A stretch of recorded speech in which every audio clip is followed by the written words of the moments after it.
بسم الله الرحمن الرحيم. الحمد لله رب العالمين. الحمد لله الذي علم القرآن خلق الإنسان علمه البيان. وأشهد أن لا إله إلا الله وحده لا شريك له.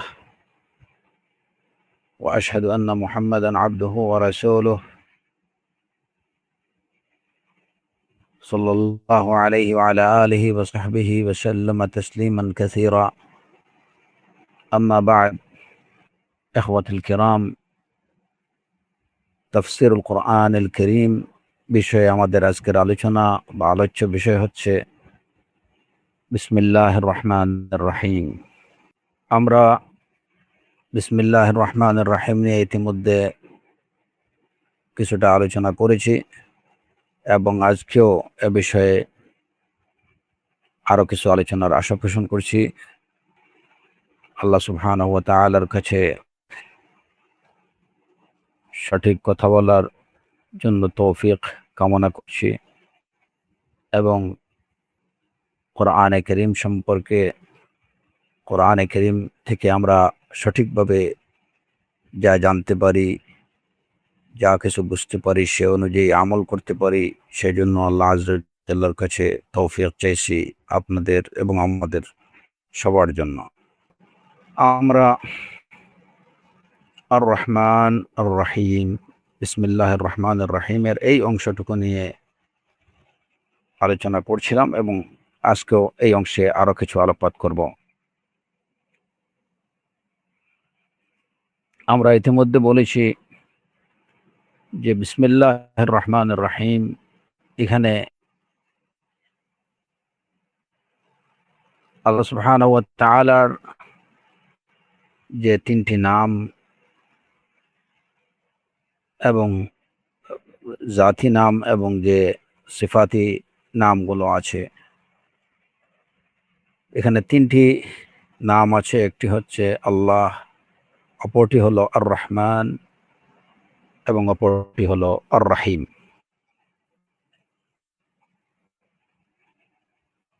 আমরা ইতিমধ্যে জানতে পেরেছি যে এই নামগুলোর মধ্যে, এই নামগুলো দুটি ক্যাটাগরির, একটি হচ্ছে জালালি এবং অপর দুটি হচ্ছে জামালি। আল্লাহ এই নামটি হচ্ছে জালালি নাম, যার মধ্যে ভয় আছে। যে নাম শুনলে পরে অন্তরের মধ্যে ভয় কাজ করে, ভীতি কাজ করে। এবং অপর দুটি নাম যখন আমরা পড়ি, শুনি, তখন আমাদের অন্তরের মধ্যে আশা এবং ভালোবাসা জাগ্রত হয়। এখন আমরা যদি এই তিনটি নামের দিকে লক্ষ্য করি, কেন আল্লাহ আযজা ওয়া জাল বিসমিল্লাহির রহমানির রহিম এই বাক্যটিতে তার জন্য যে তিনটি নাম চুজ করলেন, সেটা আল্লাহ, আর রহমান, আর রাহিম। কেন আল্লাহর সাথে আর রহমান আর রাহিম না হয়ে অন্য আল্লাহর যে সিফাতি যে নামগুলো আছে, সেই নামগুলোর অন্য দুটি তো হতে পারতো, যেমন বিসমিল্লাহ আস-সামিউল বাসীর, বিসমিল্লাহ আর রাউফুর রাহিম, বিসমিল্লাহ আল আলিমুল কাদির, এরকম কিছু হতে পারতো। আল্লাহ আযজা ওয়া জাল্লা এখানে বিশেষভাবে এই তিনটি তার নামের মধ্য থেকে এই তিনটি নামকে তিনি এই বাক্যটিতে রাখছেন। এর মধ্যে নিশ্চয় মানব জাতির প্রতি কোনো নির্দেশনা বা কোনো নির্দেশিকা অবশ্যই আছে। সেই নির্দেশিকা কি প্রকৃত এবং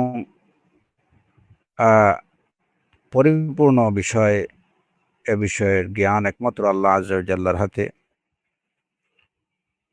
যে সামান্যটুকু আমরা আল্লাহ আযজা ওয়া জাল যে সামান্য জ্ঞানটুকু মানব জাতিকে দিয়েছেন, তারই ধারাবাহিকতায় যতটুকু জানতে পারা যায় যে আল্লাহ আযজা ওয়া জাল এই যে বিসমিল্লাহ, আল্লাহ শব্দের মধ্যে এই শব্দটি উল্লেখ করে আল্লাহ সুবহানাহু ওয়া তাআলা তার উলুহিয়তের প্রতি নির্দেশ বা উলুহিয়তের প্রতি ইঙ্গিত করেছেন। আল্লাহ এই শব্দটি মা'লুহ থেকে, মা'লুহ শব্দের অর্থ হচ্ছে মা'বুদ, যিনি উপাস্য।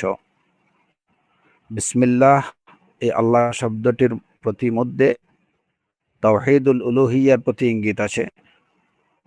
আর রহমান আর রহিম এই দুটি শব্দের মধ্যে রুবুবিয়্যা, তাওহীদুর রুবুবিয়্যা এবং তাওহীদুল আসমা ওয়াস সিফাতের প্রতি সুস্পষ্ট ইঙ্গিত আছে। আর আমরা জানি যে একটা মুসলিমের জীবন এই তাওহীদের উপরেই প্রতিষ্ঠিত হয় এবং তাওহীদের এই তিনটা ক্যাটাগরি, তাওহীদুল উলুহিয়্যা, তাওহীদুর রুবুবিয়্যা, তাওহীদুল আসমা ওয়াস সিফাত, এই তিনটি বিষয়েই একজন মুসলিমকে আল্লাহ আযজা ওয়া জাল্লা তাওহীদ বা তার একত্ব অক্ষুণ্ণ রাখতে হয়। এর মধ্যে সামান্য বিঘ্ন যদি ঘটে তাহলে এটা তার ইসলামকে বিঘ্নিত করে, তার ঈমানকে বিঘ্নিত করে। আর মানে যে একজন মুসলিম, তাকে মুসলিম হতে হলে অবশ্যই তাওহীদের এই তিন প্রকারকে উলুহিয়ার মধ্যে, রুবুবিয়্যার মধ্যে এবং আল্লাহর আসমা এবং সিফাতের মধ্যে আল্লাহর একত্ব অক্ষুণ্ণ রাখতে হবে। তো মূল কথা হচ্ছে তাওহীদ হচ্ছে একজন মুসলিমের জীবনের মূল কথা। বিসমিল্লাহির রহমানির রহিমের মধ্যে এই তাওহীদের প্রতি সুস্পষ্ট ইঙ্গিত এবং তাওহীদের এই তিনটি প্রকারের প্রতি একটা প্রচ্ছন্ন এবং একদম স্পষ্ট ইঙ্গিত আল্লাহ আযজা ওয়া জাল্লা দিয়েছেন। আল্লাহ শব্দের দ্বারা তিনি তাওহীদুল উলুহিয়্যার প্রতি ইশারা করেছেন। আর রহমান এবং আর রহিম। আর রহমান শব্দের দ্বারা, এই নামের উল্লেখ দ্বারা আল্লাহ আযজা ওয়া জাল্লা তার রুবুবিয়্যা এবং তার আসমা এবং সিফাত দুটির প্রতি ইঙ্গিত করেছেন। আর রহিম শব্দের মধ্যে আল্লাহ আযজা ওয়া জাল্লার আসমা এবং সিফাতের প্রতি ইঙ্গিত আছে। এখন কথা হলো যে আর রহমানের মধ্যে রুবুবিয়্যা আমরা কোথায় পেলাম? আর রহমান এবং আর রহিম এ দুটি নামই রাহমাত থেকে, এটা মুশতাক বা রহমত থেকে এই দুটি শব্দ নির্গত হয়েছে। আল্লাহর দয়া, আল্লাহর করুণা, এই বিষয়গুলোকেই বোঝায় রহমান এবং রাহিম এই দুটি নাম। তো রাহমাত আল্লাহ করুণাময়, আল্লাহ রহমান আল্লাহ পরম দয়াশীল, আল্লাহ রহিম, এগুলা হচ্ছে বাহ্যিকভাবে দেখা যায় যে এগুলা হচ্ছে আল্লাহ আযজা ওয়া জাল্লার ইসিম, মহান নাম এবং আল্লাহর মহান গুণাবলী। যে তিনি পরম করুণাময়, তিনি পরম দয়াশীল, অসীম দয়াশীল, দয়াময়, এগুলা তার নাম এবং গুণাবলী। আমরা এখানে রহমানের মধ্যে রুবুবিয়্যা কোথায় পেলাম? হ্যাঁ, এই বিষয়টা বুঝতে হলে আমাদেরকে দেখতে হবে যে রহমান যিনি পরম করুণাময়, সেই পরম করুণাময় যিনি হচ্ছেন রাব, এবং রহমান শব্দের মধ্যেই আল্লাহ আযজা ওয়া জাল্লার রুবুবিয়্যতের প্রমাণ রয়েছে। যে তিনি রহমান বলেই আমাদেরকে তিনি সৃষ্টি করেছেন, রহমান বলেই তিনি আমাদেরকে লালন পালন করছেন, রহমান বলেই তিনি আমাদেরকে রিজিক দিচ্ছেন, রহমান বলেই তিনি আমাদের সব বিষয়গুলোকে নিয়ন্ত্রণ করছেন। এই জমিন এবং আসমান সবকিছুকে তিনি পরিচালনা করছেন একদম নিপুণভাবে। এবং আল্লাহ আযজা ওয়া জাল আমাদেরকে জীবন দিচ্ছেন, আমাদেরকে মৃত্যু দিচ্ছেন, এই জগৎটাকে সুস্পষ্টভাবে পরিচালনা, এই সব কিছুই হচ্ছে তার রহমানিয়তের পরিচায়ক। সুতরাং আল্লাহর রহমানিয়তের দিকে যখন আমরা তাকাই তখনই আল্লাহর রুবুবিয়্যতের পরিচয় পাই, সুস্পষ্ট পরিচয়। যে কারণে আর রহমান এই শব্দের মধ্যে আল্লাহ আযজা ওয়া জাল্লার রুবুবিয়্যতের একদম স্পষ্ট প্রমাণ রয়েছে বা ইশারা রয়েছে। আর রহমান এটা কেবলমাত্র আল্লাহ আযজা ওয়া জাল্লার যে সিফাত, এটা এই সিফতের কারণেই আজকে আমরা আল্লাহ আজ্জা ওয়া জাল তিনি রহমান বলেই তিনি আমাদেরকে লালন পালন করছেন। রহমান বলেই তিনি আমাদেরকে জীবনযাপনের সব ধরনের উপকরণ তিনি আমাদের জন্য সহজলভ্য করে দিয়েছেন। বাতাস, পানি, আগুন, মাটি সবকিছুই, কারণ তিনি রহমান। আর রহমান এর জন্য সূরাতুর রহমানে আল্লাহ আজ্জা ওয়া জাল তার রুবুবিয়তের যত নিদর্শন আছে সেই নিদর্শনগুলোর কথা স্মরণ করে দিয়ে তিনি বলেছেন, এই আর রহমান বলেই তিনি তার রুবুবিয়তের সব নিদর্শনগুলো আমাদেরকে স্মরণ করিয়ে দিয়েছেন। আমরা যদি দেখি সূরাতুর রহমানের দিকে, আল্লাহ আজ্জা ওয়া জাল সেখানে ইরশাদ করেছেন, আর রহমান আল্লামাল কোরআন খালাকাল ইনসান। মানুষের তালিম, মানুষের খালক, আল্লাহ আজ্জা ওয়া জাল মানুষকে সৃষ্টি করেছেন, এই সব নিয়ামতের কথা স্মরণ করিয়ে দিয়েছেন। তিনি তার ওই ওই নামের কথা বা ওই গুণের কথা উল্লেখ করে, সেটা হচ্ছে আর রহমান। আর রহমান, রহমান তিনি। আল্লামাল কোরআন, রহমানে কোরআন শিক্ষা দিয়েছেন, তিনি মানুষ সৃষ্টি করেছেন। খালাকাল ইনসান আল্লামাহুল বায়ান, তাকে বয়ান শিক্ষা দিয়েছেন। আশ-শামসু ওয়াল কমর ইয়াসজুদান والسماء رفعها ووضع الميزان ألا تطغوا في الميزان وأقيموا الوزن بالقسط ولا تخسروا الميزان والأرض وضعها للأنام। এই যে জমিন সৃষ্টি, আকাশ সৃষ্টি, চন্দ্র সূর্য সৃষ্টি, এই সব নিয়ামতের কথা আল্লাহ আজ্জা ওয়া জাল্লা স্মরণ করিয়ে দিয়েছেন মানব জাতিকে তার রহমানের পরিচয়ে, যে রহমানই এসব করেছেন। সুতরাং রহমানের মধ্যে রুবুবিয়ত অন্তর্ভুক্ত। যখন একজন মানুষ রহমানের পরিচয় পেয়ে যাবে, তখন সে তার রবের পরিচয় পেয়ে যাবে। সুতরাং রহমান শব্দের মধ্যে তাওহীদুর রুবুবিয়্যার প্রতি সুস্পষ্ট ইঙ্গিত আছে। আর রহমানু আলাল আরশি ইস্তাওয়া, রহমান তিনি আরশের উপরে সমাসীন। আর রহমান আলাল আরশি ইস্তাওয়া, আল্লাহ সুবহানাহু ওয়া তাআলা তার রুবুবিয়তের যত নিদর্শন আছে সবগুলো নিদর্শনের কথা স্মরণ করিয়ে দিয়েছেন তিনি তার রহমান পরিচয়ে, যে রহমান এইগুলো করেছেন। আর রহমান, অতএব যখন মানুষ রহমানের পরিচয় পাবে, তখন সে অবশ্যই আল্লাহর রুবুবিয়তকে বিশ্বাস করতে, স্বীকার করতে বাধ্য হবে এবং আল্লাহর রুবুবিয়তে, আল্লাহর একত্ব তাওহীদ অক্ষুণ্ণ রাখতে সে বাধ্য হবে, যদি সে প্রকৃত অর্থে রহমানকে বুঝে। রাহিম শব্দের মধ্যে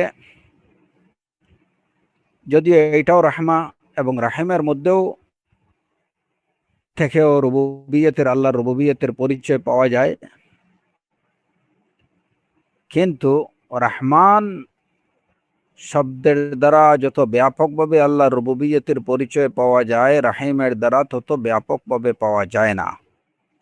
এটা কেন এবং কিভাবে, সে বিষয়ে আমরা ইনশাআল্লাহ আজকে একটু আলোচনা করব।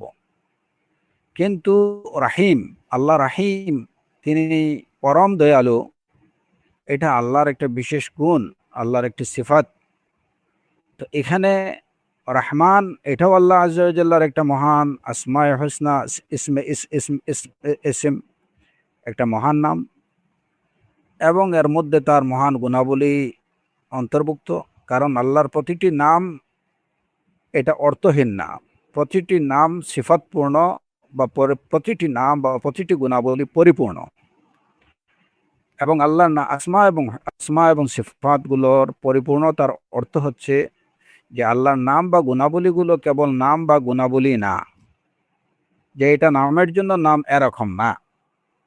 যেমন আমাদের অনেককে নাম রাখতে দেখা যায় আলিমুদ্দিন। আলিমুদ্দিন কিন্তু আসলে প্রকৃত জাহিলুদ্দিন, দিনের কোনো ইলম তার মধ্যে নেই, কিন্তু নাম রাখা হয়েছে আলিমউদ্দিন। তো এটা হচ্ছে কেবল নামের জন্য নাম, তাকে চেনার জন্য একটা নাম। কিন্তু আল্লাহ আযজা ওয়া জাল্লার নাম বা গুণাবলীগুলো, এটা সবগুলো তার পরিপূর্ণ অর্থ পরিপূর্ণ রূপে বহন করে। মানে ওই নামের মধ্যে তার পরিপূর্ণ অর্থ বিদ্যমান, এবং সেই পরিপূর্ণ অর্থটা তার পরিপূর্ণ রূপে, এর মধ্যে যার মধ্যে কোনো ত্রুটি নেই। যেমন যখন আমরা রহমান বা রাহিম, দয়া বা করুণার এই গুণে আল্লাহকে যখন আমরা নামকরণ করি বা আল্লাহকে ডাকি, তখন আমরা এই বিশ্বাস পোষণ করি যে রাহমাতের যে পরিপূর্ণ গুণাবলী আল্লাহ আযজা ওয়া জাল্লার মধ্যে বিদ্যমান, তার থেকে বেশি দয়াশীল, তার থেকে বেশি দয়াময়, করুণাময় আর কেউ নেই। এবং তার দয়া এবং তার মায়ার যে রূপ, এই রূপের মধ্যে তিনি যেভাবে মানব জাতিকে বা তার সৃষ্টিকুলের প্রতি দয়া প্রদর্শন করেন, মায়া প্রদর্শন করেন, এরকম দয়া এবং মায়া প্রদর্শনকারী অন্য কেউ নেই। তার এই গুণের মধ্যে অন্য কারো বিন্দুমাত্র অংশীদারিত্ব যেমন নেই, তেমনি এই গুণের সমকক্ষ গুণ অন্য কারোর মধ্যে নেই, সমতুল্য গুণ অন্য কারোর মধ্যে নেই। হ্যাঁ,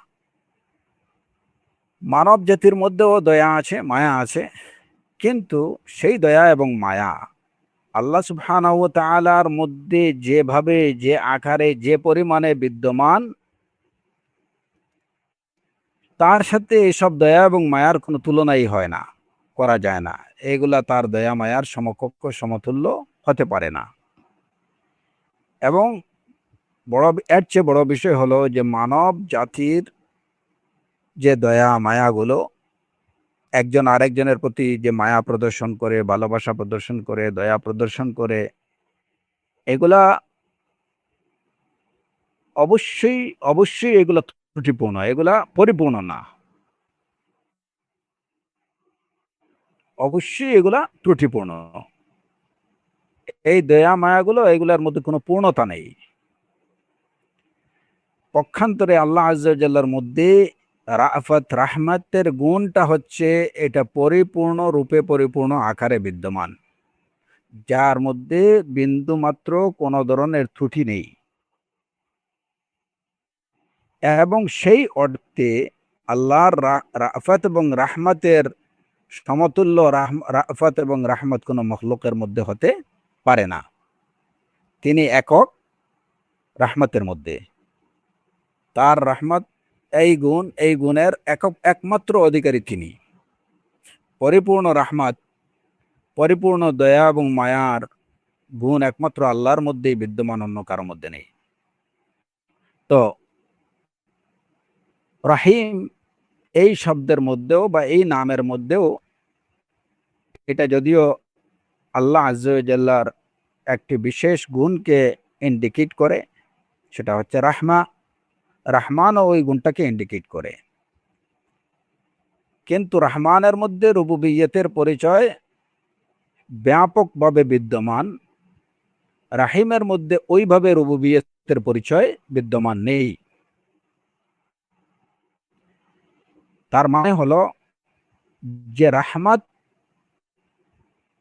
রহমান শব্দ রহমতটাকে যতটুকু রহমত বুঝায়, রাহিম দ্বারা ততটুকু বুঝায় না। একটু কি আছে, এই দুইটার মধ্যে একটা ভিন্নতা আছে। আমরা এই বিষয়টা আরো স্পষ্টভাবে বুঝতে পারবো যখন রহমান এবং রাহিমের মধ্যে পার্থক্য কি, ওইটাতে আমরা আলোচনা করব। এখানে জাস্ট এইটুকু বলতে চাচ্ছি যে এই তিনটি নামের দ্বারা আল্লাহ আযজা ওয়া জাল তার এই যে তাওহীদের এই তিনটি প্রকারের প্রতি ইঙ্গিত করেছেন। এর মধ্যে এই তাওহীদের তিন প্রকারের প্রতি ইঙ্গিত আছে।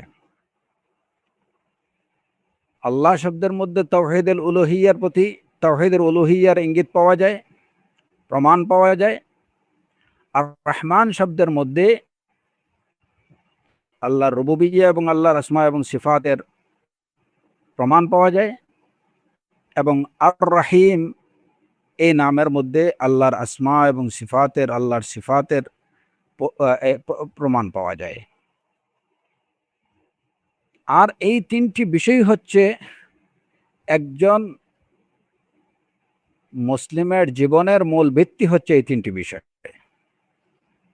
আর তিনটি বিষয় মিলে একটি বিষয় হয়, সেটি হচ্ছে তাওহীদ।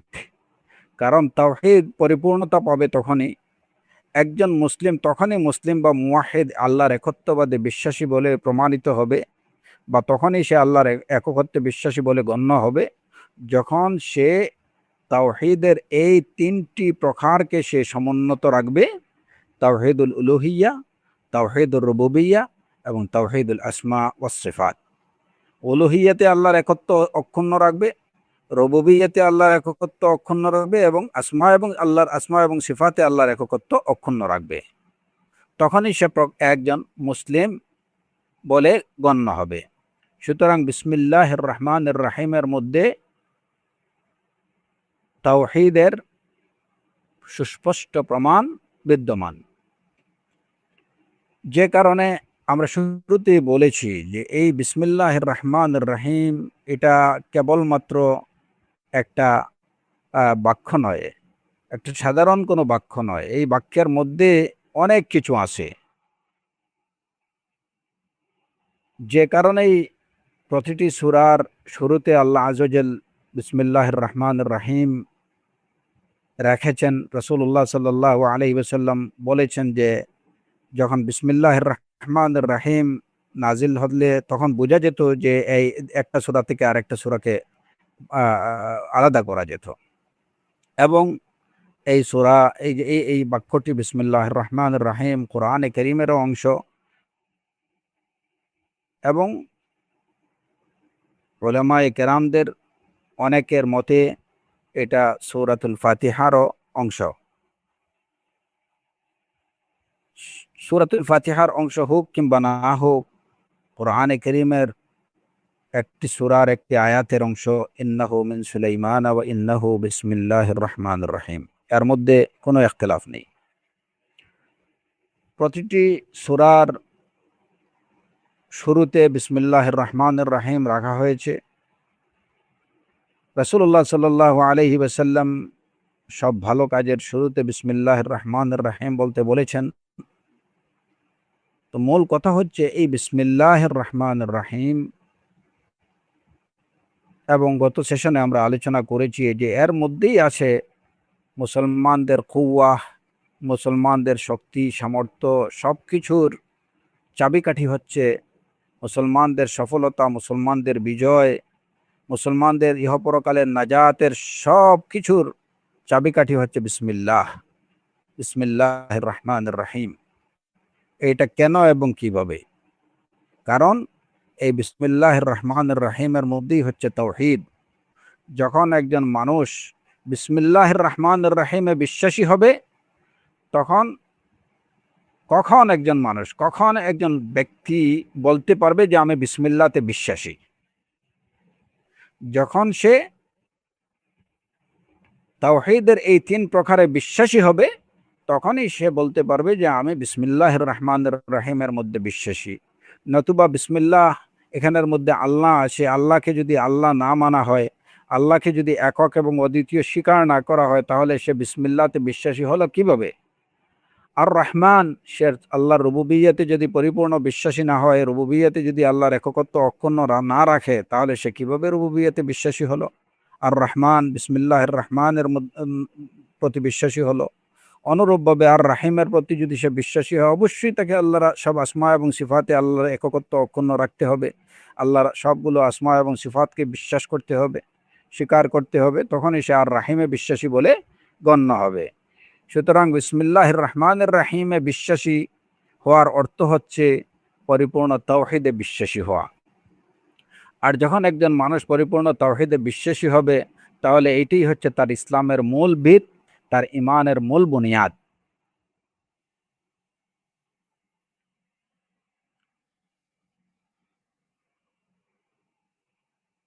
এরপরে যে বিষয়টা আমরা আলোচনা করতে চাচ্ছি, যে বিসমিল্লাহির রহমানির রহিম।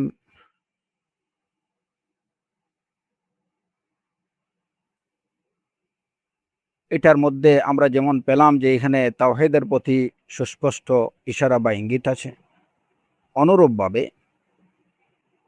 বিসমিল্লাহির রহমানির রহিমের মধ্যে মানুষের, মুসলমানের ইবাদতের বৃদ্ধির প্রতি একটা সুস্পষ্ট ইঙ্গিত আছে, যে একজন মুসলিম কোন ভিত্তির উপরে তার সে ইবাদত করবে।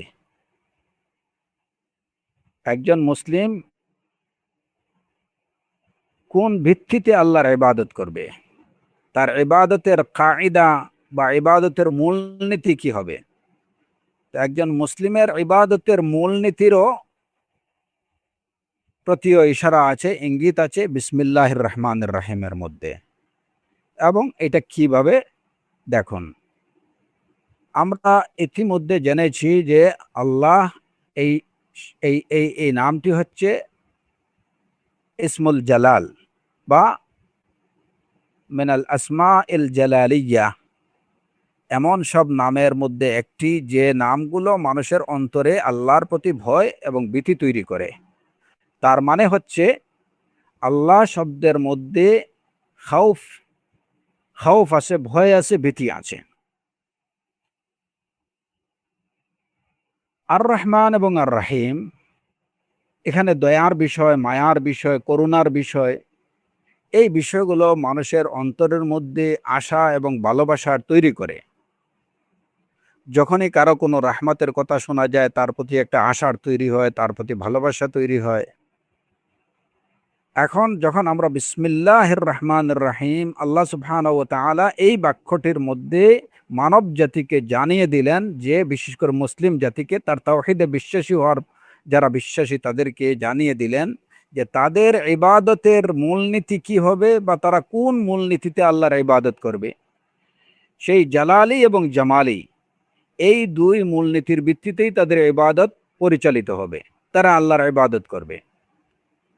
আল্লাহ শব্দটি তার মধ্যে অন্তরে খৌফ তৈরি করে, আর রহমান এবং আর রাহিম এই দুটি শব্দ বা এই দুটি নাম বান্দার অন্তরে আল্লাহর প্রতি মুহাব্বা এবং রাজা তৈরি করে।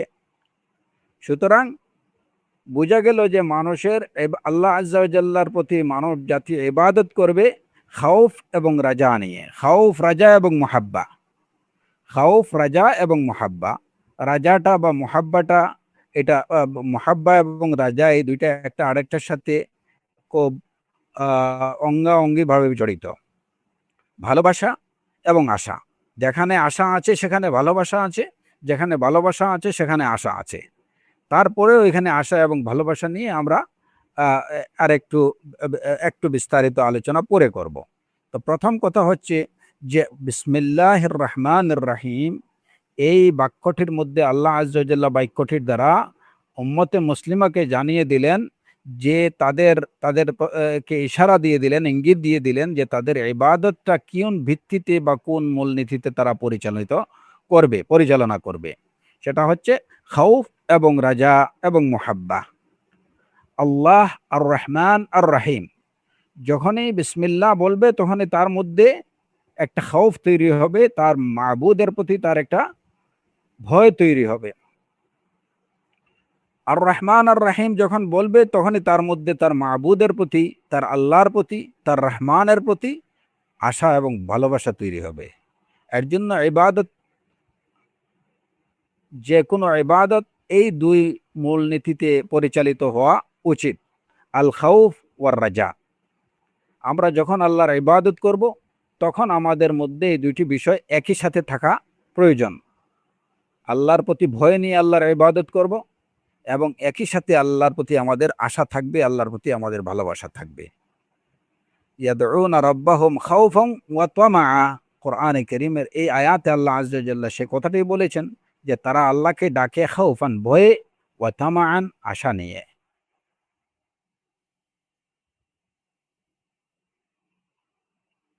তো বিসমিল্লাহির রহমানির রহিমের দ্বারা আল্লাহ আজ্জা ওয়া জাল্লা মুসলিম জাতিকে তার ইবাদতের মূলনীতি বলে দিলেন, যে তারা ইবাদত করবে খাউফ এবং রাজা নিয়ে। আশা থাকবে এবং ভয় থাকবে। এখন প্রথম কথা, এখানে আরেকটি প্রশ্ন হলো যে এই দুটি মূলনীতি, আশা, ভয় থাকবে এবং আশা থাকবে, ভালোবাসা থাকবে, আমরা বিষয়গুলো বুঝলাম। কিন্তু কথা হলো যে এখানে প্রথমেই ভয়ের বিষয়টা কেন? প্রথমেই ভয়ের বিষয়টা কেন? আসমায় আল্লাহর জালালি নামটা প্রথমে আনা হলো কেন? প্রথমে তো ভালোবাসা দিয়ে শুরু করা যেত। রাজা, ভালোবাসা, এরকম কথাবার্তা দিয়ে শুরু করা যেত, কিন্তু প্রথমেই ভয়ের কথা দিয়ে কেন? এখান থেকে অনেক কিছু আমাদের জানার আছে এবং অনেক কিছু আমাদের শেখার আছে। বিসমিল্লাহ অনেক সময় হয় যেমন দেখা যায় আল্লাহ আযজা ওয়া জাল্লা আমাদেরকে কি শিখালেন, যে আমরা ভয় দিয়ে শুরু করব, আশা দিয়ে শেষ করব। কিন্তু অনেক সময় আমাদের অনেকেরই, বা এই যে যারা ইসলামী দাওয়াতের কাজ করেন, তারা তাদের দাওয়াতি কার্যক্রম পরিচালনা করেন ঠিক উল্টা মূলনীতিতে। শুরু করেন আশা দিয়ে, ভালোবাসা দিয়ে, আর এরপরে এটা শেষ হয় কোন পর্যায়ে গিয়ে সেটা আল্লাহ আলাম। তো এরকম অনেক অনেক হিজব আছে, অনেক অনেক দল, যারা ইসলামে দাওয়াতের ময়দানে কাজ করতেছেন বলে নিজেরা দাবি করেন। তো তাদের দাওয়াতের মূলনীতি পরিচালিত হয় অন্যভাবে। বিসমিল্লাহির রহমানির রহিমের মূলনীতির ঠিক বিপরীত। তাদের কথা হলো যে আমরা মানুষকে প্রথমেই যদি ভয়ভীতি দেখাতে শুরু করি, তো মানুষ দিনের দিক থেকে বা দিনের পথে আসা থেকে দূরে সরে যাবে। প্রথমেই যদি তার অন্তরে ভয় জেগে যায়, ভয় চলে আসে, তাহলে তো সে আসবে না। সুতরাং তাকে যে কোনোভাবে প্রলোভন দেখিয়ে, আপনার দাইফ, মুনকার, তারপরে মাউদু, বিভিন্ন এই যে ফাজাইলের বর্ণনা দিয়ে তাকে যে কোনোভাবে কাছে টেনে নিতে হবে। এটা একটা চরম ভুল মূলনীতি। এটা বিসমিল্লাহর মূলনীতির সাথে যায় না, বিসমিল্লাহর মূলনীতির সম্পূর্ণ পরিপন্থী।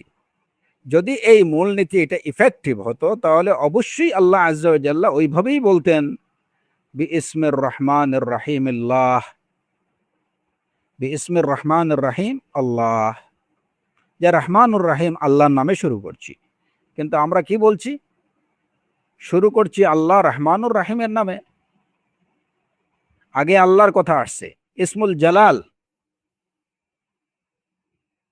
এখন যদি আমরা এই মূলনীতির বাইরে বা এর এর এর বিপরীত পন্থায় যদি দাওয়াতের কাজ শুরু করি, তাহলে হয়তো দেখা যাবে যে টেম্পোরারিলি কিংবা সাময়িক সময়ের জন্য উপস্থিত সময়ে এই দাওয়ার প্রতি মানুষের আগ্রহ বাড়ছে, কিংবা এই দাওয়ার প্রতি এটা মানুষের এই দাওয়ার অ্যাকসেপ্টেন্সটা যথেষ্ট অ্যাকসেপ্টেন্স পাচ্ছে মানুষের কাছে।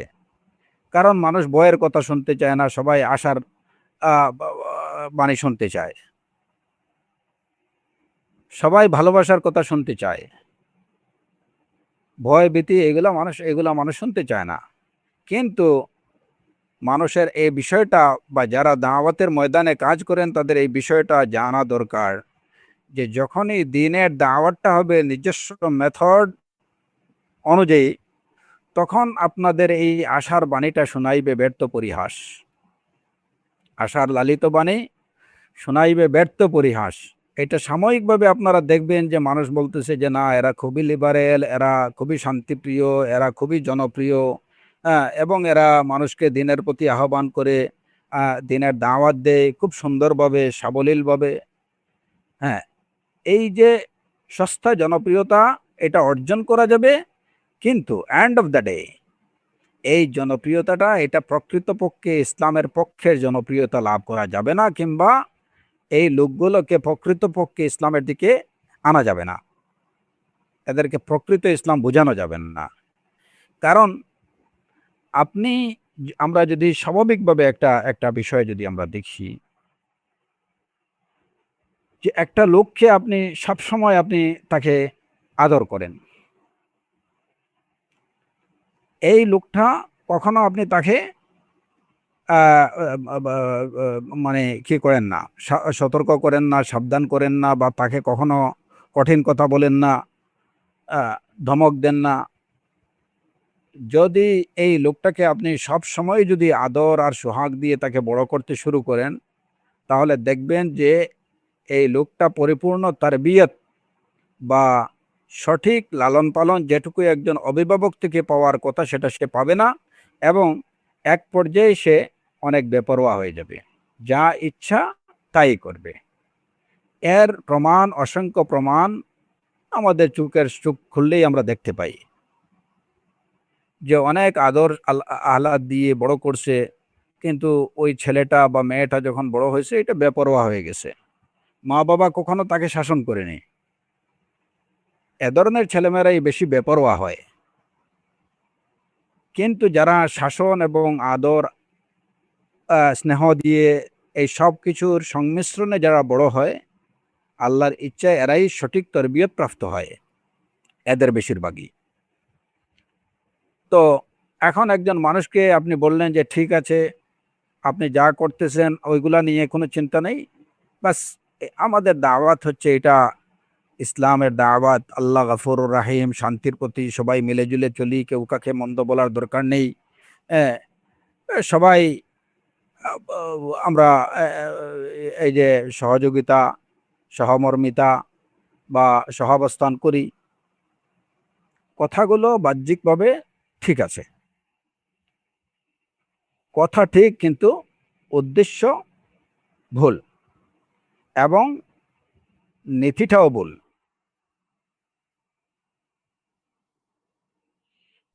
ইসলামের নীতিটা হচ্ছে, যেমন আমরা দেখি রাসূলুল্লাহ সাল্লাল্লাহু আলাইহি ওয়াসাল্লাম প্রথম যখন দ্বীনের ইসলাম তাওহীদের দাওয়াত দিলেন, মক্কার সেই পাহাড়ে উঠে মানুষকে কি বললেন, যে যদি আমি তোমাদেরকে বলি যে পাহাড়ের ওই দিক থেকে, ওই পাশ থেকে শত্রুরা এসে তোমাদেরকে আক্রমণ করছে, তাহলে তোমরা কি আমার কথা বিশ্বাস করবে? তারা বলল, অবশ্যই, তুমি কখনো মিথ্যা বলোনি, অতএব তোমার কথা অবিশ্বাস করার কিছু নেই। তখন রাসূলুল্লাহ সাল্লাল্লাহু আলাইহি ওয়াসাল্লাম তাদেরকে আল্লাহর আযাবের ভয় দেখালেন এবং বললেন, কুলু লা ইলাহা ইল্লাল্লাহ, তাহলে তোমরা সফল হবে।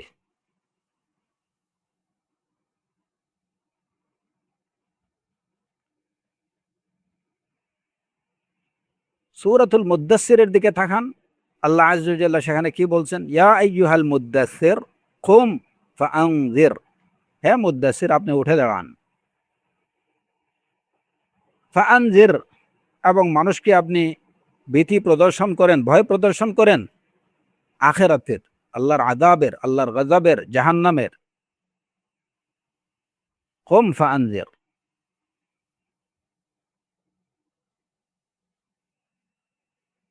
তাহলে শুরুটা কি দিয়ে? ভয় দেখিয়ে, ভীতি প্রদর্শন করে, আল্লাহর জালালিয়তের বর্ণনা দিয়েই শুরু করতে হবে।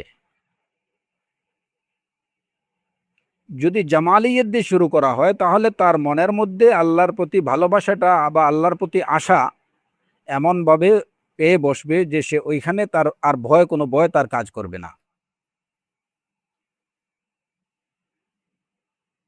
তো কোরআনে কারীমের দিকে যদি আমরা দেখি, কোরআনে কারীমের বিভিন্ন সূরার দিকে, যেমন এই সূরাতে ইয়া আইয়ুহাল মুদ্দাসসির কুম ফাআনযির ওয়া রাব্বাকা ফাকাব্বির ওয়া থিয়াবাকা ফাতাহহির, এখানে সবকিছুই নির্দেশ, অর্ডার, কাজ করতে হবে, মানুষকে ভয় প্রদর্শন করতে হবে। আল্লাহ সুবহানাহু ওয়া তাআলা রাসূলুল্লাহ সাল্লাল্লাহু আলাইহি ওয়াসাল্লামকে কি নির্দেশ দিয়েছেন? এই যে নির্দেশ পেলাম আমরা, কুম ফাআনযির। অন্য আয়াতে আল্লাহ আযজা ওয়া জাল্লা বলেছেন, ওয়া আনযির আশীরাতাকাল আকরাবিন, ওয়া আনযির আশীরাতাকাল আকরাবিন, আপনি আপনার নিকট গোষ্ঠীকে, নিকটাত্মীয়দেরকে আপনি ভয় ভীতি প্রদর্শন করেন। ইনজার, ভয়ের বিষয়টা প্রথমে,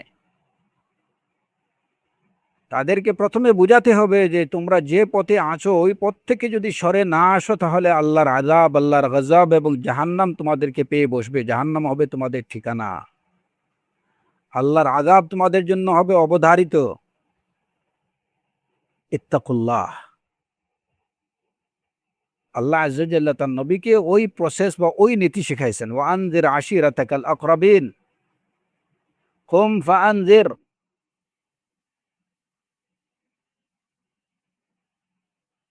এবং শুধু এটা রাসূলুল্লাহ সাল্লাল্লাহু আলাইহি ওয়াসাল্লামের জন্য এই নীতি ছিল না, পূর্ববর্তী সব আম্বিয়া এবং রসুল আলাইহিমুস সালাতু ওয়াস সালাম তাদের প্রতিও ছিল এই নির্দেশ।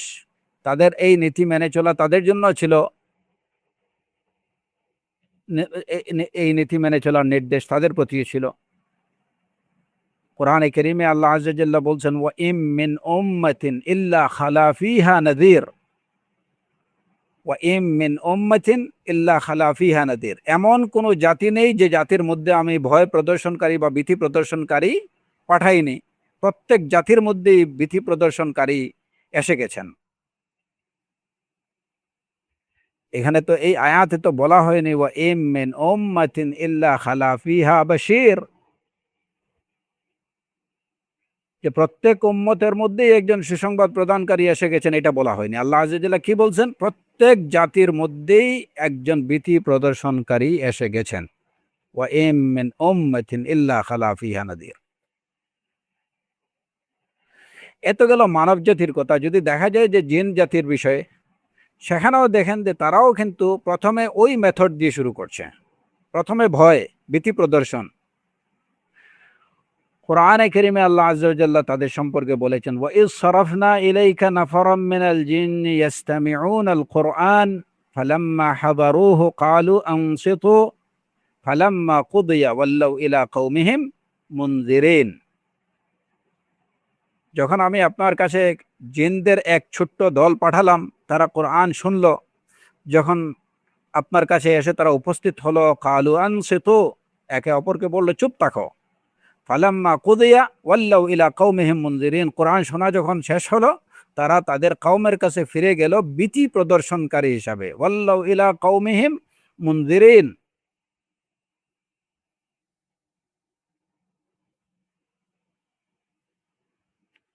তারা তাদের কওমের কাছে, জাতির কাছে, স্বজাতির কাছে ফিরে গেল মুনজিরিন, ভীতি প্রদর্শনকারী হিসাবে।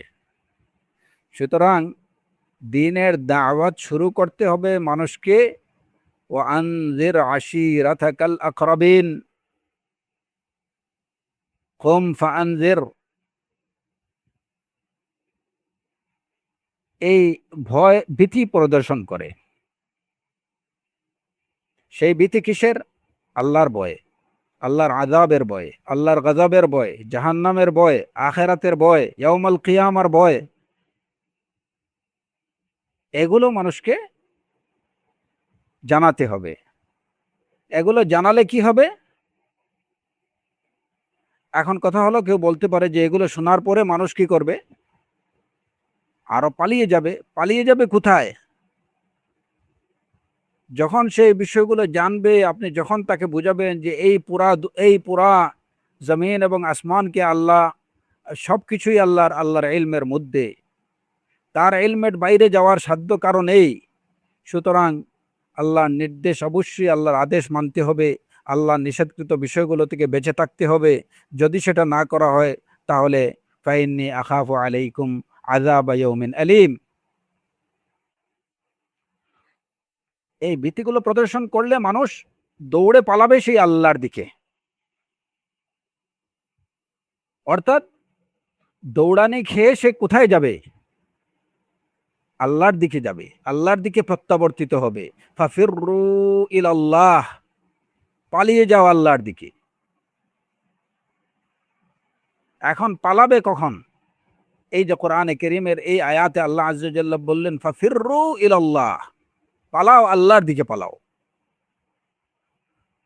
পলায়ন কখন হয়? তাড়া খেয়ে মানুষ পালায়। যখন মানুষ কোনো কিছু ভয় পায় তখন ভয় ভয় পেয়ে পালায়। তাহলে প্রথমে কি করতে হবে? ভয় প্রদর্শন করতে হবে। এই নীতির বাইরে চললে কিন্তু এই দাওয়াত এটা লং টাইম এটা কখনো কি হবে না, সাকসেস হবে না, এবং এটার কোনো দীর্ঘমেয়াদী এটার কোনো সুফল বয়ে নিয়ে আসবে না।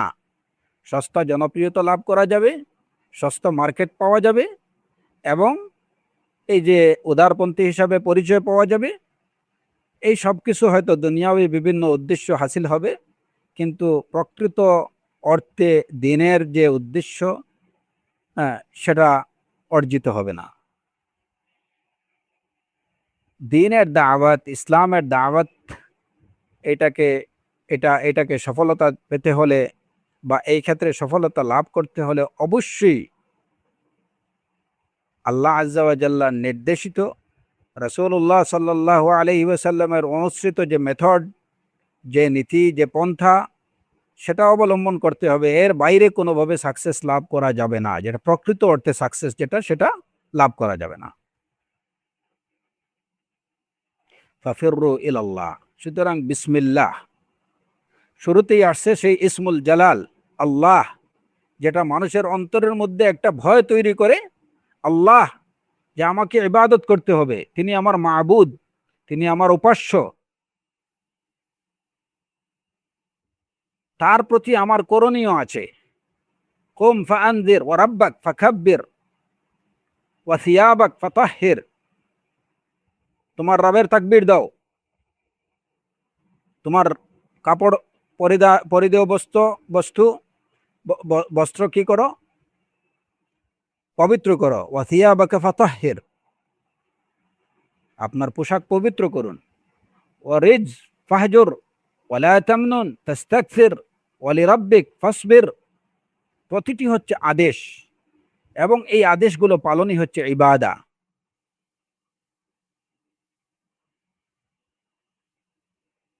এই আদেশগুলো পালন, নিষেধগুলো বর্জন করা, এগুলোই হচ্ছে ইবাদা।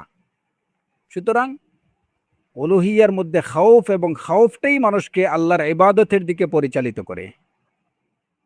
সে আদেশ মানতে শুরু করে। যেমন ধরেন একটা বাচ্চা প্রথম দিন স্কুলে যেতে চায় না, কিংবা এই যে শুরুতে স্কুলে মাদ্রাসায় যেতে চায় না, তাকে হয়তো মা বাবা এরা নিয়ে যান, কাছে বসে থাকেন। কয়েকদিন এইভাবে যেতে যেতে শুরুতে হয়তো দেখা যায় যে স্কুলে যাওয়ার সময় বাচ্চা কান্নাকাটি করতেছে, কিন্তু কয়েকদিন যখন এভাবে সে যেতে থাকবে, স্কুলে যাওয়া আসা করবে, এরপরে দেখা যাবে যে স্কুলে যাওয়ার প্রতি তার একটা মুহাব্বা তৈরি হয়ে গেছে।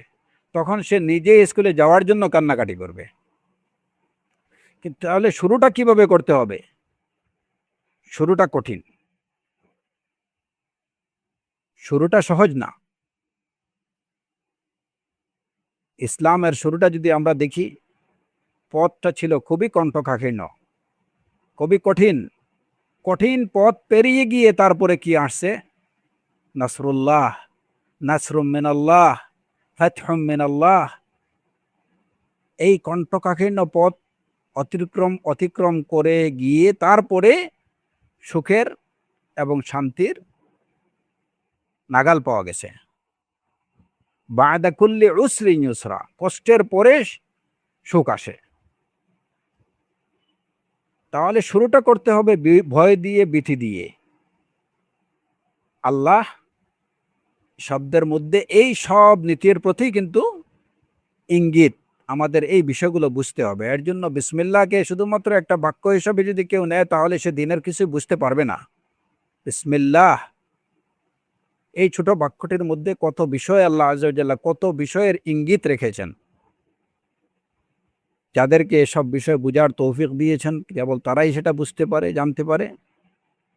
তা আমাদের সবার চেষ্টা করা উচিত যে আমরা যতটুকু সম্ভব আমরা যেন এগুলা বুঝি। বুঝলেই যে দিনের বিষয়গুলো আমাদের জন্য সহজ হবে। আমরা বিসমিল্লাহ থেকে আমাদের দাওয়াতি মানহাজ কি হবে, সেটা আমরা বিসমিল্লাহ থেকে নিতে পারি। এই প্রশ্নটা যখন আপনি আমি করব যে কেন আমার রব এই বাক্যটাতে প্রথমে তার আল্লাহর নামটা নিয়ে আসলেন। তিনি তো একটা সুন্দর নাম, যেমন রহমান রাহিম, কত সুন্দর নাম, শুনলেই এটা ভালো লাগে, অন্তরটা ভরে যায়। তো ওইটা দিয়ে যে শুরু করতে পারেন, আল্লাহ এই শব্দটা পরে আনতে পারেন, কারণ আল্লাহ শব্দটা আসার সাথে সাথেই তো এখানে অনেক কিছু করা না করা, আদেশ নিষেধের বিষয় চলে আসে। একটা ভয় ভয় ভাব চলে আসে, তো ভয়টা পরে রাখলেই তো হতো। এটা আমরা বেশি বুঝি না আল্লাহ আজ্জা ওয়া জাল্লা বেশি বুঝেন? আনতুম আ'লামু আমিল্লাহ? আল্লাহ আজ্জা ওয়া জাল্লা জেনে শুনে এটাকে আগে রাখছেন। এবং আল্লাহ আজ্জা ওয়া জাল্লা এটাও জানেন যে কেবল ভয় দিয়ে কিছু চলবে না। কারণ খুব বেশি সময় যদি মানুষের মধ্যে ভয় কাজ করে তাহলে একসময় তাকে নৈরাশ্য পেয়ে যাবে। যে কারণে সাথে সাথে আল্লাহ সুবহানাহু ওয়া তাআলা তার এমন একটা নাম উল্লেখ করলেন, যে নামটার থেকে এমন একটা নাম যে দুনিয়ার যাবতীয় রাহমাত বা দয়ার যে পরিপূর্ণ রূপ আছে সেই রূপটা হচ্ছে ওই নামের মধ্যে অন্তর্ভুক্ত। আর রহমান, আর রহমান। কুল ইদউল্লাহ আও ইদউর রহমান আইয়াম্মা তাদউ ফালাহুল আসমাউল হুসনা। এমন একটা ওইদিকে জালালি নামের মধ্যে এমন একটা নাম নিয়ে আসলেন, যে নামের উল্লেখ করার বা যে নাম স্মরণ করার সাথে সাথে অন্তরের মধ্যে এমন খৌফ তৈরি হয় যে দুনিয়ার আর কোনো শব্দ কোনো নাম উল্লেখ করলে এত খৌফ এত রাহবা অন্তরের মধ্যে আসে না। আল্লাহ আজ্জা ওয়া জাল্লা এরই সাথে সাথে তার এমন একটা নামের উল্লেখ করলেন, যে নামের উল্লেখ করার সাথে সাথে অন্তরটা আশা এবং ভালোবাসায় ভরে যায় এমনভাবে যে দুনিয়াতে এর এর সমতুল্য বা সমকক্ষ এমন কোনো নাম নেই যে নামের উচ্চারণ করলে এরকম আশা এবং এরকম ভালোবাসা অন্তরের মধ্যে আসে। আর রহমান। এবং এরই সাথে তিনি আরেকটি তার নাম এবং নামের উল্লেখ করলেন, যেটি হচ্ছে আর রাহিম। যেন মানুষ বুঝে যে আল্লাহ আজ্জা ওয়া জাল তার গজব থেকে তার রহমত বেশি। তিনি রহমতটাকে বেশি পছন্দ করেন। তিনি তার বান্দাকে রহম করতে পছন্দ করেন। তিনি আর রহমান, তিনি আর রাহিম। তাহলে দিনের দাওয়াত শুরু করতে হবে ভয় দিয়ে, কিন্তু কেবল ভয়, কেবল ভয়। আপনার কাছে গেলেই আপনি বলবেন যে সবাই মুশরিক, সবাই মুশরিক, সবাই মুশরিক, এইটা করছে, এটা মুশরিক, ওইটা মুশরিক, সব মুশরিক। শুধু মুসলিম আপনি, শুধু মুওয়াহিদ আপনি। এখন সবাইকে মুশরিক বলে বলে আপনি আপনার এখান থেকে কি করলেন যে সবাই জাহান্নামে। ওমা ইউমিনু আকসারুহুম বিল্লাহি ইল্লা ওয়া হুম মুশরিকুন। এখন হানাফিরা মুশরিক, শাফিঈরা মুশরিক, হাম্বলীরা মুশরিক, সবাই মুশরিক। এটা কি দাওয়া রাসূল দ্বীনি দাওয়ার মেথড? এগুলা কোথায় পেলেন? ভয় দেখাবেন আপনার নিজস্ব পন্থায় না, যে আপনি মওদু, মুনকার, তারপরে দাঈফ বিভিন্ন বর্ণনা উল্লেখ করে মানুষকে এমনভাবে মানুষের মনের মধ্যে আতঙ্ক জাগিয়ে তুলবেন যে সুবহানাল্লাহ, এখন তো বাঁচার কোনো উপায় নেই। আমি যেদিকে যাই ওইদিকেই শুধু মুশরিক দেখি। আমি যেদিকে যাই ওইদিকেই শিরিক, যেদিকে যাই ওইদিকেই কুফর, যেদিকেই যাই ওইদিকেই বিদআহ। এটা সমস্যা হলো কি, আমি খুব সম্ভবত অন্য একটা বিষয়ে আলোচনা করেছিলাম যে দায়ী বা আলেমদের, উলামাদের কাজ হচ্ছে যে তারা দ্বীনের বিষয়গুলোকে ব্যালেন্স করেন। যারা ব্যালেন্স করতে পারা, এটাই হচ্ছে ইলমে দ্বীনের কাজ। ইলম, এই জায়গাতেই ইলম কাজ করে। জাহিলরা দেখা যাবে যে কোনো সময় এই পাল্লা ভারী, কোনো সময় ওই পাল্লা ভারী করে দিচ্ছে। কোনো সময় দেখা যাবে যে একদম সবকিছুতে ইফরাত করছে, আবার কোনো সময় দেখা যাবে সবকিছুতে তাফরিদ করছে, খুব বেশি ছাড় দিচ্ছে, আবার দেখা যায় কোনো জায়গায় খুব বেশি টাইট করে দিচ্ছে। আর উলামারা ওয়াকাযালিকা জাআলনাকুম উম্মাতান ওয়াসাতান লিতাকুনু শুহাদাআ আলান নাস ওয়া ইয়াকুনা আর-রাসূলু আলাইকুম শাহীদা। এই দিন হচ্ছে বাইনাল ইফরাত ওয়াত তাফরিদ। ব্যালেন্স করতে হবে। এই ব্যালেন্স করার জন্য ইলম দরকার। এই ব্যালেন্সের জন্য শুধু মুখের জোরে ব্যালেন্স করা যায় না। আপনার সাউন্ড ভালো, আপনার বাকশক্তি ভালো, আপনার উপস্থাপনা ভালো, আপনি এইগুলো দিয়ে দিনের ব্যালেন্স করতে পারবেন না। আপনি কোনো না কোনো জায়গায় নিজে ইনব্যালেন্স হয়ে যাবেন এবং দাওয়াতটাকে, দ্বীনটাকে আপনি ইনব্যালেন্সড করে দেবেন। এবং তখন আপনার এই বক্তব্য শুনে হয় মানুষ কিছু নৈরাশ্যবাদী হয়ে যাবে, আর কিছু অতিরিক্ত আশাবাদী হয়ে এরা দ্বীনের ক্ষেত্রে একদম উদাসীন হয়ে পড়বে। বাইনাল ইফরাতি ওয়াত তাফরিত, এই জায়গাতে আল্লাহ আজ্জা ওয়া জাল্লা যে যে ব্যালেন্সটা আমাদেরকে শিখালেন, আল্লাহ একদিকে হচ্ছে আল্লাহ ইসমুল জালাল, জালালিয়তের একদম সর্বোচ্চ মাত্রা, আরেকটা হচ্ছে আর রহমান, জামালিয়তের সর্বোত্তম মাত্রা, এবং এর সাথে আর রাহিম হচ্ছে অ্যাডিশন। ভালোবাসার মাত্রাটা বেশি থাকতে হবে, আশার মাত্রাটা বেশি থাকতে হবে।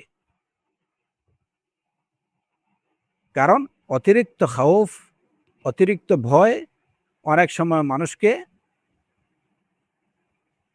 নৈরাশ্যবাদীতে পর্যবসিত করে, কিংবা অতিরিক্ত ভয় অনেক সময় মানুষকে আশাহত করে ফেলে।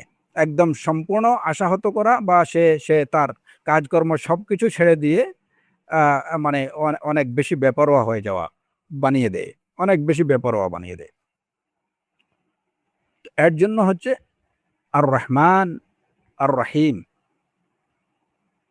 দাওয়াত আমরা যখন দেব, মানুষকে আল্লাহর আযাব গজবের, আখিরাতের, ইয়াউমাল কিয়ামার ভয় দেখাবো, এবং সেটা যেভাবে কোরআন এবং সুন্নাতে আসছে সেভাবেই নিজে থেকে বানিয়ে কোনো ধরনের কথাবার্তা বলবো না। যে মানুষকে অনেক সময় আসে যে মানুষের অনেকে দেখা যায় যে মানুষের অন্তরকে নরম করার জন্য, মানুষকে দিনের প্রতি আকর্ষিত করার জন্য, আনার জন্য অনেক ধরনের মানে ভয়ভীতি নিজের পক্ষ থেকে বানিয়ে চিনিয়ে বলেন। এগুলা কোনোভাবেই দিনের অংশ হতে পারে না, এবং এগুলা অবশ্যই বর্জনযোগ্য। কোরআন এবং সুন্নাতে যেভাবে রাসূলুল্লাহ সাল্লাল্লাহু আলাইহি ওয়াসাল্লাম মানুষকে ভয় দেখিয়েছেন সেভাবেই দেখাতে হবে, আর বাইরে কোনো কথা বলা যাবে না। কারণ এটা দ্বীনের বিষয়, এবং দ্বীনের বিষয়ে মৌলিক বিষয়গুলো তৌকিফি, কোরআন এবং সুন্নাহর উপরে নির্ভরশীল। সুতরাং এখানে নিজের পক্ষ থেকে কিছু বলার সুযোগ নেই। অনুরূপভাবে আশার ক্ষেত্রেও আপনি যখন আশার বাণী শোনাবেন, সেখানেও কিন্তু নিজের পক্ষ থেকে বানিয়ে কিছু বলার সুযোগ নেই। এটাও তাওকিফি। যতটুকু আশা আল্লাহ আযজা ওয়া জাল্লা দিয়েছেন মানুষকে, ততটুকুই সেটা মানুষকে শোনাতে হবে, এর বাইরে কিছু বলা যাবে না। মানে আশা ভালোবাসার বিষয়ে কোরআন এবং সুন্নাতে যা আসছে ততটুকুর মধ্যেই সীমাবদ্ধ থাকতে হবে, এবং এইটুকুই আমাদের জন্য এনাফ। অনুরূপভাবে ভয়ের ক্ষেত্রেও আমরা কেবল ততটুকু মানুষের কাছে পৌঁছাবো যতটুকু কোরআন এবং সুন্নাতে আসছে, এর বাইরে আমরা এক বিন্দুও যাব না। যতটুকু আসছে ততটুকুই আমাদের জন্য এনাফ। আল ইয়াউমা আকমালতু লাকুম দীনাকুম ওয়া আতমামতু আলাইকুম নি'মাতি ওয়া রাদিতু লাকুমুল ইসলাম দীনা। ইসলাম পরিপূর্ণ, ইসলাম সম্পূর্ণ এবং সম্পন্ন হয়ে গেছে। এটা সব ক্ষেত্রে ইসলামের দাওয়াতের বিষয়, ইসলামের ইবাদতের বিষয়, আকীদার বিষয় সবকিছুই পরিপূর্ণ, পরিসমাপ্ত, সুসম্পন্ন সর্বক্ষেত্রে। এইটুকু বলার সুযোগ নেই যে না, দাওয়াত তো বিভিন্ন সময়ে বিভিন্ন জায়গায়, এক এক সময় এক এক জায়গায় দাওয়াত দিতে হয়। সব মানুষের মানে শ্রোতা বা অডিয়েন্স সব জায়গায় সমান থাকে না। হ্যাঁ, সুতরাং এখানে হয়তো নিজস্ব মেথোডোলজি কিংবা নিজস্ব পদ্ধতি এটা অবলম্বন করা যেতে পারে। না, এটা সম্পূর্ণ ভুল। কিয়ামত পর্যন্ত যত মানুষ আসবে, সাদা হোক, কালো হোক, আরব, অনারব, হ্যাঁ, ইহুদি, খ্রিস্টান, যারাই, যত মানুষ, যত জাত, ধর্ম, বর্ণ নির্বিশেষে মানব জাতি, কিয়ামত পর্যন্ত আগত সব মানুষের কাছে দাওয়াত কিভাবে পৌঁছাতে হবে এর নিয়ম এবং পদ্ধতি কোরআন এবং সুন্নাতে সুস্পষ্টভাবে বর্ণিত আছে। আমাদেরকে ওই পথ এবং পদ্ধতি অনুসরণ করতে হবে, এর বাইরে এক চুলো যাওয়া যাবে না।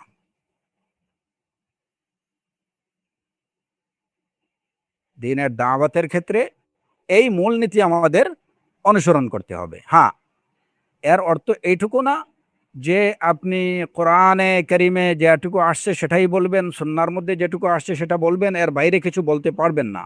কোরআন এবং সুন্নাতে যেটা আসছে সেটাই হবে আপনার মূল কথা, এবং সেই কথাটাকে মানুষের কাছে যেভাবে বোধগম্য হয় আপনি সেভাবে উপস্থাপন করবেন। আপনার কাজ হচ্ছে বোধগম্য ভাষায় সেটাকে মানুষের কাছে পৌঁছে দেয়া।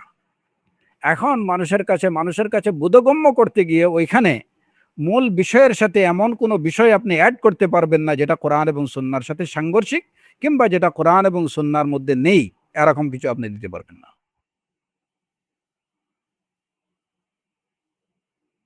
যেমন ধরেন কোরআনে কারিমে চুরের হাত কাটার বিষয় আসছে, ওয়াসসারিকু ওয়াসসারিকাতু ফাকতাউ আইদিয়াহুমা জাযাআম বিমা কাসাবা নাকালাম মিনাল্লাহ। এখন আপনি বললেন যে চুরের উৎপাত অনেক বেশি বেড়ে গেছে এবং কোনোভাবেই দেশে চুরি চামারি এগুলা নিয়ন্ত্রণ করা যাচ্ছে না, সুতরাং এখন চোরের হাতের সাথে পাও কাটতে হবে। এইটুকু বললেন যে এদের চোরের হাতের সাথে পাও কাটা উচিত না, এইটুকু বলার অধিকার আপনার নেই। যিনি এই মানব জাতিকে সৃষ্টি করছেন তিনি সবচেয়ে বেশি জানেন যে এদের অপরাধ কিভাবে নিয়ন্ত্রণ করতে হবে, অপরাধ নির্মূল করতে হবে কিভাবে, সেই ব্যবস্থাপত্র তিনি দিয়ে দিয়েছেন। এর বাইরে আপনি যেতে পারবেন না। সুতরাং যে আল্লাহ আজ্জা ওয়া জাল এই দিন আমাদের জন্য মনোনীত করেছেন, তিনি জানেন এই দিন মানুষের কাছে কিভাবে পৌঁছাতে হবে এবং সেটা উত্তমভাবেই তিনি তার নবীকে শিক্ষা দিয়েছেন। তার নবী সেভাবেই বাস্তবে সেটা বাস্তবায়ন করেছেন, আমাদেরকে তার বাস্তব রূপ আমাদের সামনে রেখে গেছেন। ওই পন্থা এবং ওই পদ্ধতি আমাদের অনুসরণ করতে হবে। এর বাইরে আমরা যত ভালো মনে করি না কেন অন্য কোনো পন্থা পদ্ধতি অবলম্বন করা যাবে না। সুতরাং মূল কথা হচ্ছে দাওয়াতের ক্ষেত্রে ব্যালেন্স, যেভাবে আল্লাহ আর রহমান আর রাহিমের মধ্যে ব্যালেন্স। তো বিসমিল্লাহির রহমানির রহিম আমাদেরকে দাওয়াতের সেই পথ পদ্ধতি, সেই নীতি আমাদেরকে শিক্ষা দেয়। বিসমিল্লাহির রহমানির রহিম। বিসমিল্লাহির রহমানির রহিম আমাদেরকে আরেকটি বিষয় শিক্ষা দেয়, সেটি হলো এখানে আমরা পেলাম যে ইবাদতের মূলনীতি আমাদেরকে শিখালো যে আমরা কিভাবে ইবাদত করব, যে ইবাদতের মধ্যে কি থাকবে, অবশ্যই ভয় থাকবে এবং ইবাদতের মধ্যে খাউফ থাকবে, খাউফ থাকবে, রাজা থাকবে, ভয় থাকবে, আশা থাকবে এবং ভালোবাসা থাকবে। বিসমিল্লাহির রহমানির রহিম একই সাথে এই বিষয়ের সাথেই এটা সম্পর্কিত যে ইবাদতের এই নীতিগুলো অনুসরণ করেই আমরা ইবাদত করব। যে আমরা যখন আল্লাহ আজ্জা ওয়া জাল্লার ইবাদত করব তখন আল্লাহর প্রতি আমাদের অন্তরে খাউফ থাকবে, ভয় থাকবে, আল্লাহ আজ্জা ওয়া জাল্লার প্রতি আমাদের অন্তরে আশা থাকবে এবং ভালোবাসা থাকবে। তৃতীয় যে বিষয়টা, যে আমাদের সার্বিকভাবে আমাদের দিন বা আমাদের জীবন পরিচালিত হবে কিভাবে, সেই মূলনীতির প্রতিও এখানে একটা প্রচ্ছন্ন ইঙ্গিত আছে। যে আমাদের জীবনের শুরুটা হবে কি দিয়ে? জীবনের শুরুটার এখানে খাউফ থাকবে বেশি, যেটা আছে ইসমুল জালালের মধ্যে আল্লাহ। এই আল্লাহ শব্দের দ্বারা এই বিষয়ের প্রতি ইঙ্গিত যে মানুষের জীবনের শুরুতে আল্লাহর প্রতি তার খাউফ বেশি কাজ করবে। আর রহমান, আর রহমানের প্রতি এই শব্দের মধ্যে ইঙ্গিত আছে এটার যে জীবনের মধ্যবর্তী সময়ে আল্লাহ আজ্জা ওয়া জাল্লার প্রতি আমাদের ভালোবাসা হবে বেশি, খাউফের তুলনায় ভালোবাসার মাত্রা হবে বেশি, আল্লাহর প্রতি আমাদের আশা থাকবে বেশি। জীবনের শুরুতে খাউফ বেশি, ভয় বেশি থাকবে, জীবনে মধ্যবর্তী জীবনে আল্লাহ আজ্জা ওয়া জাল্লার প্রতি আশা থাকবে বেশি, খাউফ থাকবে তুলনামূলক কম। আর জীবনের শেষ দিকে আল্লাহ আজ্জা ওয়া জাল্লার প্রতি আমাদের সবচেয়ে বেশি আশা থাকবে, বেশি আশা, রাজা রাজা এবং রাজা, কেবল আশা আশা আশা। এর জন্য যখন একজন মানুষ তার একদম মৃত্যুর মুহূর্তে থাকে, প্রাণ বেরিয়ে যাওয়ার এই সন্ধিক্ষণে, ওই সময়ে বা যখন একজন মানুষ বুঝতে পারে যে সে তার জীবনের আশা ছেড়ে দেয়, সে মৃত্যুর প্রহর গুনছে, এই সময়ে তার মধ্যে সবচেয়ে বেশি কাজ করবে আল্লাহর প্রতি আশা, রাজা রাজা এবং রাজা, কেবল ভালো আল্লাহর প্রতি আশা যে আমার রব গফুরুর রাহিম। ওই সময় তাকে আল্লাহর আযাব, গজব, খাউফ, রাহবা এই সমস্ত বিষয় তার সামনে বলা যাবে না। আপনি যখন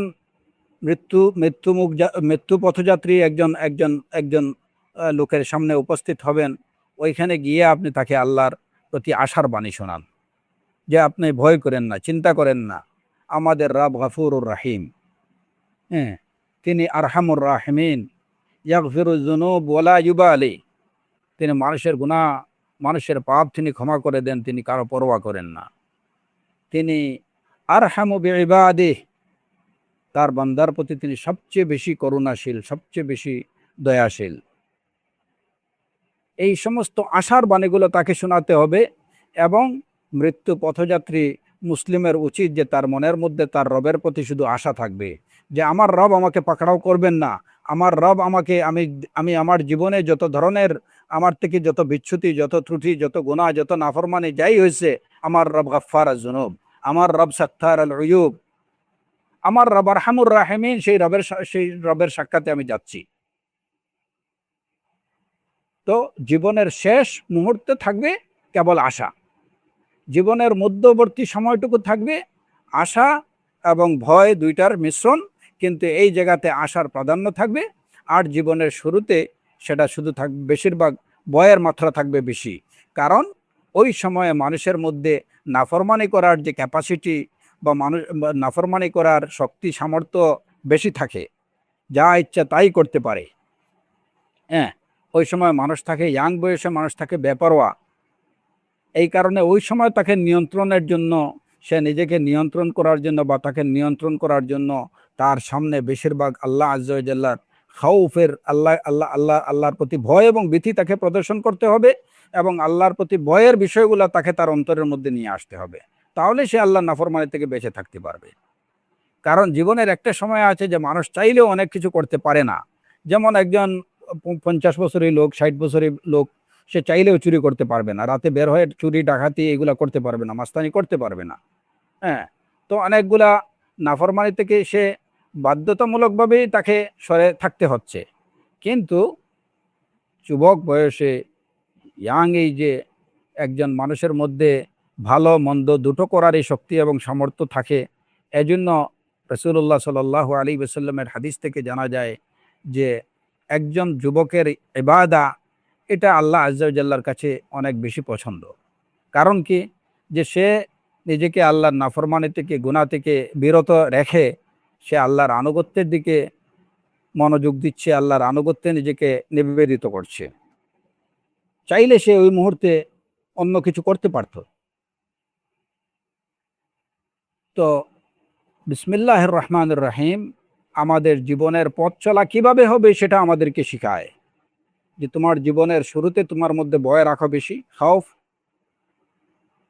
তোমার জীবনের মধ্যবর্তী সময়টুকুতে আশা রাখো বেশি, কিন্তু এর সাথে কিন্তু ভয়টা রাখো, ভয়কে ভুলে গেলে হবে না। কারণ রহমান, এই রহমান শব্দের মধ্যে যেভাবে আল্লাহর রহমতের বিষয়গুলো আছে, কিন্তু এর সাথে সাথে রুবুবিয়্যার বিষয় আছে, এবং রহমানের রাহমাহ।